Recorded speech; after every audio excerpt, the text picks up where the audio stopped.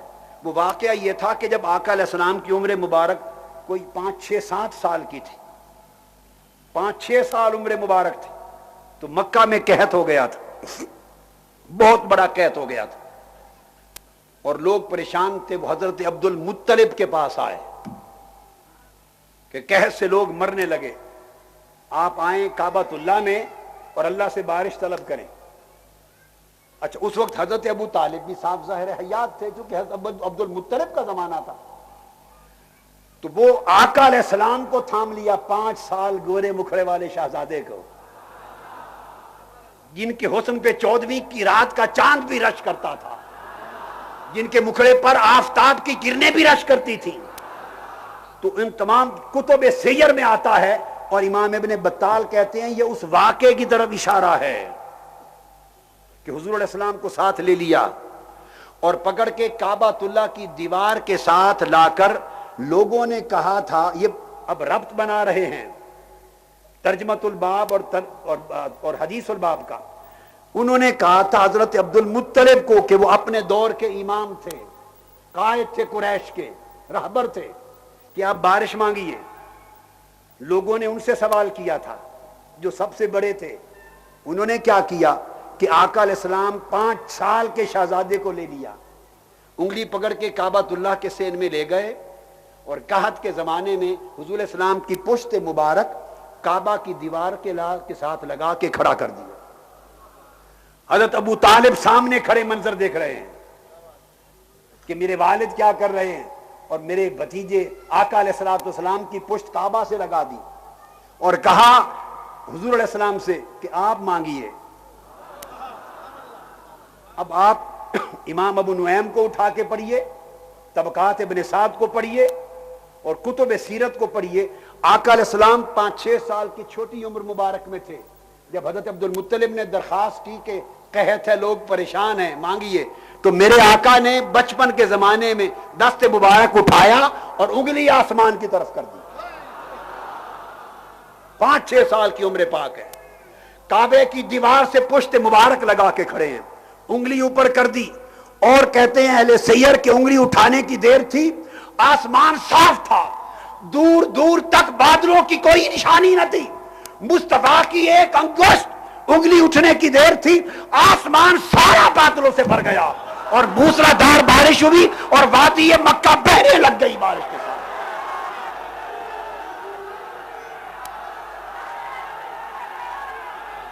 ڈال دو۔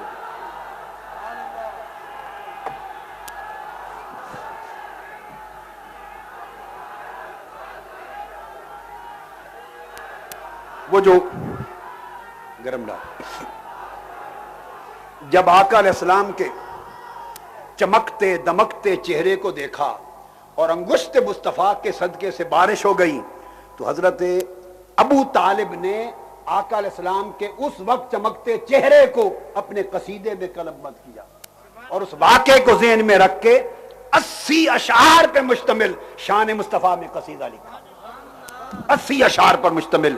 یہ اس قصیدے کا شعر ہے جس کو امام بخاری اپنی صحیح بخاری میں لائے۔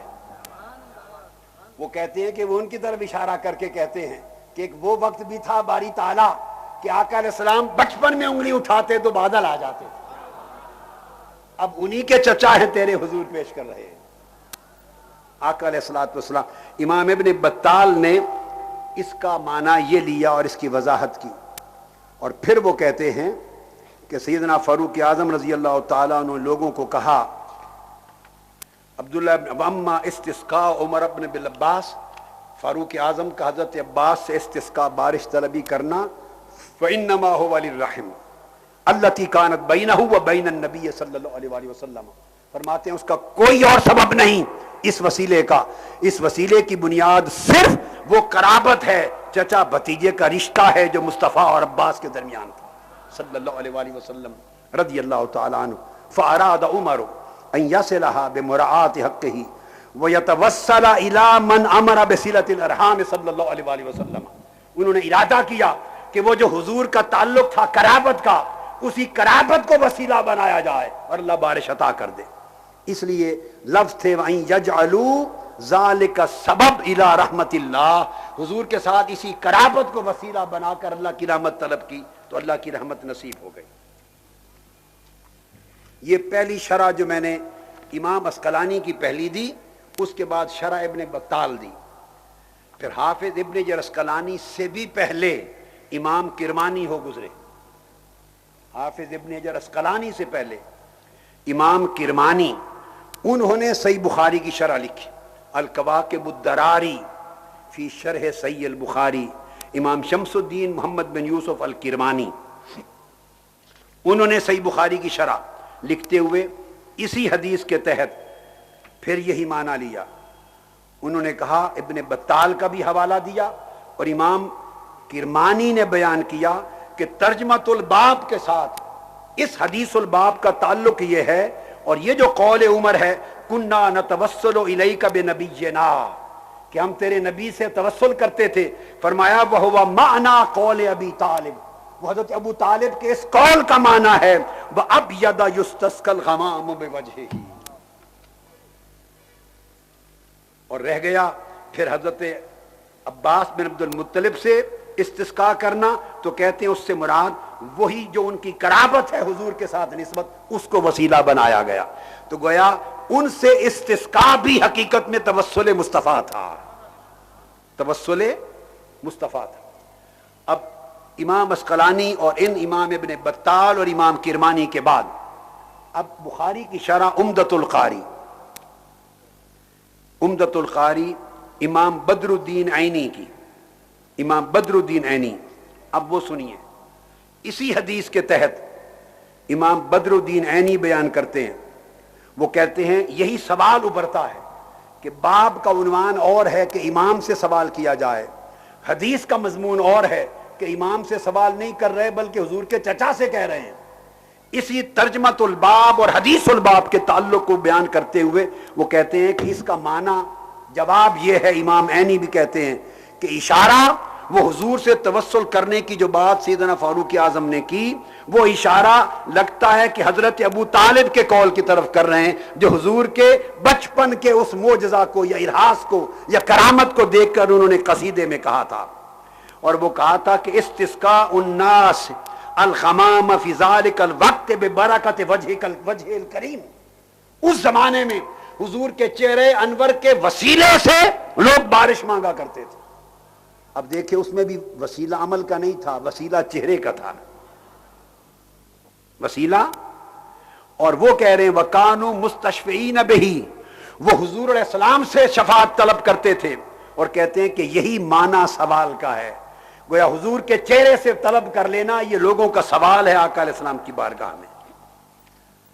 اور اس کو پھر امام سہیلی کے حوالے سے امام بدر الدین عینی نے، جو میں حوالہ آپ کو کوٹ کر چکا، وہ بچپن کا واقعہ، کعبہ کی چھت سے پشت لگا کے حضور کا انگلی اٹھانا، اس کو امام بدر الدین عینی وہ بیان کرتے ہیں. وہ کہتے ہیں وَإِنْ قِيلَ كَيْفَ قَالَ ابو طالب، کیسے ابو طالب نے یہ کہا کہ یستسقى الغمام بوجهه، اگر کوئی یہ کہے کہ اس کا اشارہ مدینہ پاک کے ان واقعات کی طرف ہے جب قحط میں لوگ حضور کی بارگاہ میں آتے، آپ منبر پہ کھڑے ہوتے، ہاتھ اٹھاتے اور بارش ہوتی. وہ کہتے ہیں امام بدر الدین عینی کہ کوئی اگر یہ سمجھے کہ اشارہ مدینہ پاک کے ان واقعات کی طرف ہے، وہ تو بعد ہجرت کے بعد ہوئے، اور اس وقت ابو طالب تو زندہ نہ تھے، تو انہوں نے کیسے اشارہ کر دیا اپنے چہرے میں؟ وہ تو فوت ہو چکے تھے حضور کی ہجرت سے پہلے. اس کا جواب دیتے ہیں، وہ کہتے ہیں کہ نہیں، اس کا جواب یہ ہے کہ وہ بات بعد ہجرت کے واقعات کی طرف نہیں. ممکن ہے کہ ابو طالب اپنے قصیدے میں اشارہ کر رہے ہیں حضور کے چہرے کے وسیلے سے بارش کا آنا اس واقعے کی طرف جو حضرت عبد المطلب کے زمانے میں پیش آیا، جب قریش نے آ کے اپنے وقت کے امام عبد المطلب سے درخواست کی تھی بارش طلبی کی، اور وہ حضور کا بچپن تھا، وہ حضور کو لے کے کعبے میں چلے گئے تھے. اور کھڑا کر دیا تھا اور حضور کے چہرے کے صدقے سے اللہ نے بارش کی تھی. وہ کہتے ہیں وہ اشارہ بعد از ہجرت کے واقعات کی طرف نہیں، حضور کے بچپن کے اس استسقاء کی طرف کر رہے ہیں. تو امام بدر الدین عینی نے بھی یہی جواب دیا. اب آپ سمجھیں اس بات کو. اور اس لیے انہوں نے کہا کہ یہ پورا معمول، پورا اصول حق ہے آقا علیہ الصلوۃ والسلام سے. اور وہ کہتے ہیں کہ حضرت عباس بن عبد المطلب کو وسیلہ اس لیے بنایا کہ وہ قرابت میں سب سے حضور کے قریب تھے صلی اللہ علیہ وآلہ وسلم، قریب ترین تھے. اور پھر وہ کہتے ہیں حضرت ابو صالح کی روایت کے ساتھ امام بدر الدین عینی عمدۃ القاری میں بیان کرتے اس حدیث کی شرح میں، کہتے ہیں کہ حضرت عمر ممبر پر بیٹھے تھے اور اپنے ساتھ ہی ممبر پہ حضرت عباس بن عبد المطلب کو بٹھا رکھا تھا. اور ان کو بٹھا کر پہلے سیدنا فاروق اعظم نے عرض کیا اللہم انا توجہنا الیک بعم نبینا، اے اللہ ہم اپنے نبی کے چچا جان کا وسیلہ دے کر تیرے حضور متوجہ ہوئے ہیں. پہلے انہوں نے عرض کیا، پھر کہا حضور کے چچا جان عباس اب آپ اللہ سے بارش مانگیں. انہوں نے کہا اللہم قد توجہ بی القوم الیک بمکانی من نبیک، اے باری تعالی میری جو قرابت مصطفیٰ کی ذات سے ہے اس کے وسیلے سے لوگ میری طرف متوجہ ہوئے ہیں، لاج رکھ لے حضور سے میری نسبت کی. اللہ نے بارش دے دی. تو گویا یہ توسل بالعباس بھی حقیقت میں توسل بالمصطفیٰ تھا، کیونکہ اس توسل کی بنیاد حضرت عباس کی قرابت بالمصطفیٰ تھی. چونکہ قرابت مصطفیٰ کو بنیاد بنایا بعم نبینا، لہذا تسلسل میں یہ بھی توسل مصطفیٰ رہا. توسل صالحین بھی ہوا، توسل مصطفیٰ بھی ہوا. اور پھر دیکھیے یہ جو گھڑا گیا تصور کہ حضور کے وصال کے بعد وسیلہ جائز نہیں، یہ امام عینی نے بھی رد کر دیا. انہوں نے بھی اس کا اشارہ تک نہیں کیا.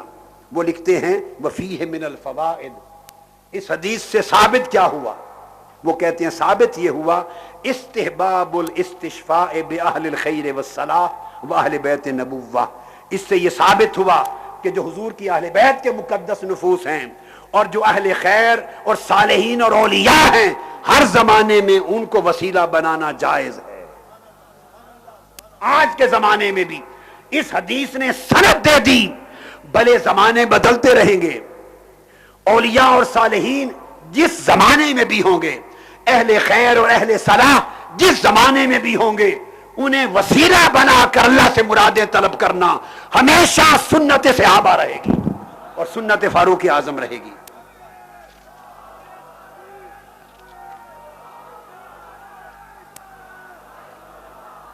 اب سنیے، اب حوالہ دے رہا ہوں ایک ایسے محدث کا جو فقیہ اور محدث ہیں، جو علامہ ابن تیمیہ کے مشرب سے ہیں، جنہیں سمجھا جاتا ہے کہ وہ علامہ ابن تیمیہ کے اسکول آف تھاٹ سے ہیں.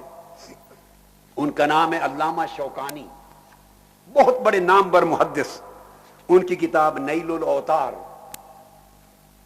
نیل الاوتار، علامہ محمد بن علی الشوکانی، وہ اپنی کتاب میں باب الاستسقاء کے تحت وہ بیان کرتے ہیں حدیث نمبر 1349، اسی حدیث کو روایت کرتے ہیں انا کنا نتوسل الیک بنبینا فتسقینا وانا نتوسل الیک بعم نبینا فاسقنا فیسقون.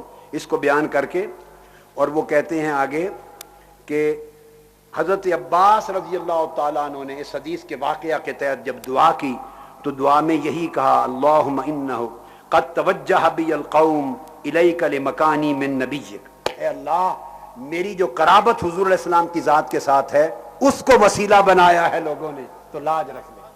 اور اللہ پاک نے اس وسیلے سے بارش عطا کر دی. تو علامہ شوکانی نے یہ بیان کر کے پھر سیدنا فاروق اعظم کے اس موقع پر دیے گئے خطبے کو روایت کیا ہے علامہ شوکانی نے بھی. اور کہتے ہیں کہ فخاطب الناس عمر رضی اللہ تعالیٰ عنہ، اس موقع پر سیدنا فاروق اعظم نے خطاب کیا اور کہا ان رسول اللہ صلی اللہ علیہ وسلم کان یرا للعباس ما یرا الولد للوالد فاقتدوا بها فاقتدوا ایها الناس برسول اللہ فی ام العباس واتخذوه وسیلۃ الی اللہ تعالی. علامہ شوکانی نے بھی استدلال کیا کہ سیدنا فاروق اعظم نے کہا کہ حضور کے چچا کی ذات کا دامن تھام لو اور ان کی ذات کو اللہ کی بارگاہ میں وسیلہ بنا لو۔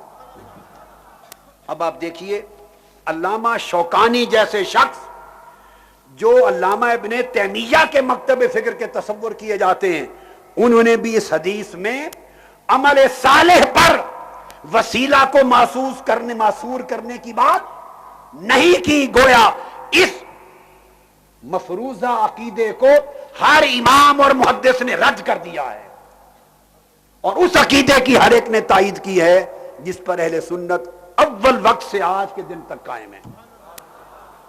اور علامہ شوکانی کہتے ہیں، لفظ سنیے، قال وَيُسْتَفَادُ مِنْ قِصَّةِ العباس، علامہ شوکانی لکھتے ہیں کہ اس واقعہ حضرت عباس سے یہ بات ثابت ہوئی اور معلوم ہوئی، استحباب الاستشفاء باہل الخیر والصلاح واہل بیت النبوہ، اہل خیر، اولیاء اور صالحین اور حضور کی اہل بیت اور مقربین سے ہر دور میں ان کا وسیلہ کرنا اور ان کی شفاعت اختیار کرنا جائز ہی نہیں بلکہ مستحب ہے۔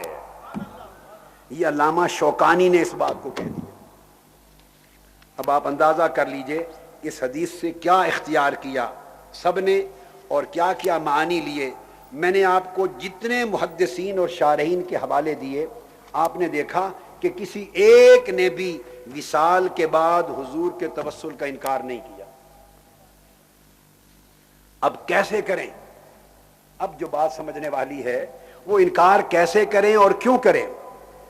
وجہ اس کی یہ ہے کہ آقا علیہ الصلوۃ والسلام کا توسل وصال کے بعد تو کیا، وصال کے بعد کیوں نہیں؟ بولیے جو لوگ، اس لیے کہ آقا علیہ السلام ظاہر میں سامنے نہ رہے، جن کو یہ وہم گزرتا ہے، غلط وہم، اس کی بنیاد یہی ہے نا کہ وصال فرما گئے، ظاہر میں سامنے نہ رہے۔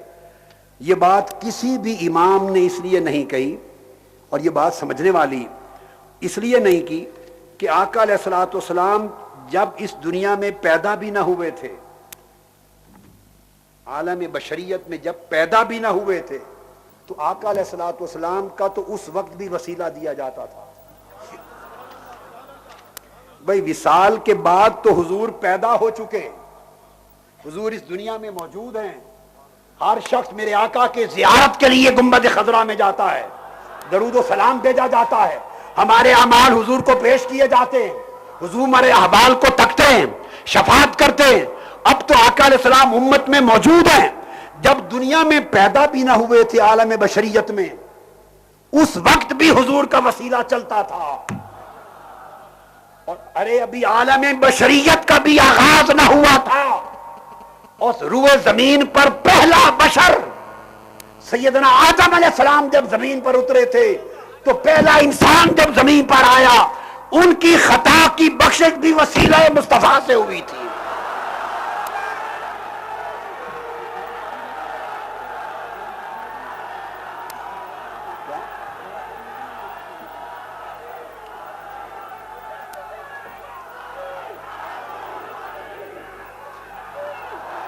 سنیے،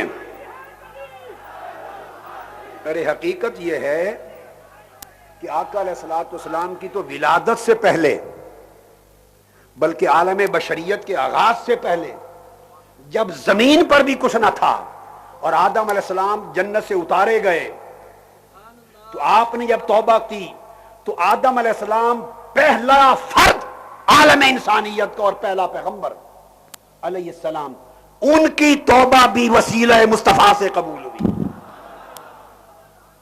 اب پہلے اور بعد کی بات ختم ہو گئی۔ اب آپ پوچھیں گے اس کی دلیل کیا ہے؟ آئیے، اب میں کوئی فضائل کی کتابوں سے نہیں بات کوٹ کر رہا ہوں، سنیے، میں کتب فضائل و مناقب سے کوٹ نہیں کر رہا ہوں کہ سمجھے کوئی کسی واعظ کی بات ہے، نہیں، درس حدیث ہو رہا ہے۔ سیدنا فاروق اعظم رضی اللہ تعالیٰ عنہ حدیث کے راوی ہیں۔ کون؟ سیدنا فاروق اعظم۔ اور حدیث جو کوٹ کر رہا ہوں اس کو روایت کیا امام حاکم نے اور امام بہقی نے، امام حاکم نے اور امام بہقی نے اس حدیث کو کوٹ کیا، روایت کیا۔ اور روایت نہ صرف امام حاکم اور بہقی نے، بلکہ میں پہلے آپ کو پوری حوالے دے لوں۔ سیدنا عمر فاروق رضی اللہ تعالیٰ عنہ راوی، سب سے پہلے امام حاکم اس حدیث کو روایت کرنے والے، تخریج کرنے والے، اور امام بہقی تخریج کرنے والے، اور امام حاکم نے مستدرک میں، امام بہقی نے دلائل و نبوت میں، امام ابن عساکر نے اپنی تاریخ میں، امام طبرانی نے المعجم الاوسط میں، اور امام طبرانی نے ہی المعجم الصغیر میں بھی، اور امام حیثمی نے مجمع الزوائد میں، اور حافظ ابن کثیر نے البدایہ والنہایہ میں، اور امام سبکی نے الجوہر المنظم میں، ان سب میں حدیث کو بیان کیا اور اس سے استدلال کیا، احتجاج کیا، استناد کیا، اور حدیث کو رد نہیں کیا کسی ایک نے، اس حدیث کو رد نہیں کیا۔ اور امام حاکم نے کہا ھذا حدیث صحیح الاسناد، یہ حدیث اپنی سند میں صحیح ہے۔ اب حدیث سنیے، عن عمر بن الخطاب رضی اللہ تعالی عنہ قال قال رسول اللہ صلی اللہ علیہ وسلم لما اقترف آدم الخطیہ، جب آدم علیہ السلام سے وہ واقعہ سرزد ہوا جنت میں درخت کا پھل کھانے کا، اور حبوط وارد ہوا، آپ زمین پر تشریف لے آئے، بھیجا گیا، تو نیچے آ کے جب آپ نے توبہ کی تو آپ نے عرض کیا اللہ قال یا رب اسألک بحق محمد صلی اللہ علیہ وآلہ وسلم لما غفرت لی، اے باری تعالیٰ میں وسیلہ محمد مصطفیٰ سے تجھ سے اپنے واقعے کی معافی مانگتا ہوں، توبہ کرتا ہوں۔ فقال اللہ یا آدم، اللہ پاک نے پوچھا، فرمایا اے آدم وکیف عرفت محمدا ولم اخلق، تو محمد کو کیسے پہچانتا ہے صلی اللہ علیہ وسلم، میں نے تو ابھی تک اسے دنیا میں عالم بشریت میں پیدا نہیں کیا، بھئی وہ تو آخری نبی ہوں گے، ابھی تک ان کو ظاہر نہیں کیا، تو میرے محمد مصطفیٰ کو کیسے پہچانتا ہے؟ تو سیدنا آدم علیہ السلام نے عرض کیا قال یا رب انک لما خلقتنی بیدک، باری تعالیٰ جب تو نے مجھے اپنے ہاتھ سے پیدا کر دیا، ونفخت فی من روحک، اور اپنی روح سے میرے اندر روح پھونک دی، رفعت راسی فرأیت علی قوائم العرش مکتوبا، میں نے اپنا سر اٹھایا تو میں نے عرش کے ستونوں پر لکھا ہوا دیکھا لا الہ الا اللہ محمد رسول اللہ۔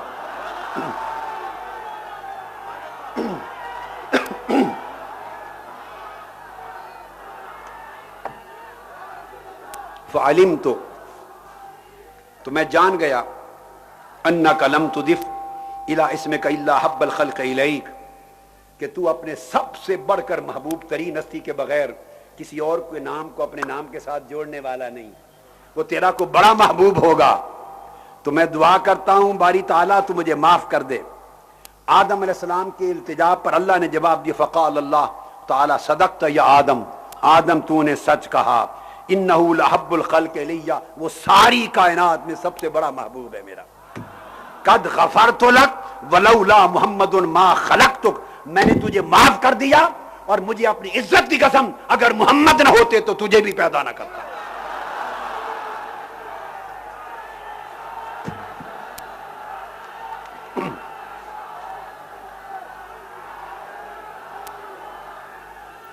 سنیے،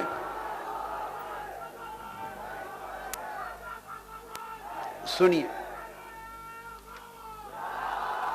یہ جو میں نے حدیث پڑھی یہ امام حاکم کی روایت تھی مستدرک میں صحیح الاسناد۔ اب یہی مضمون سیدنا فاروق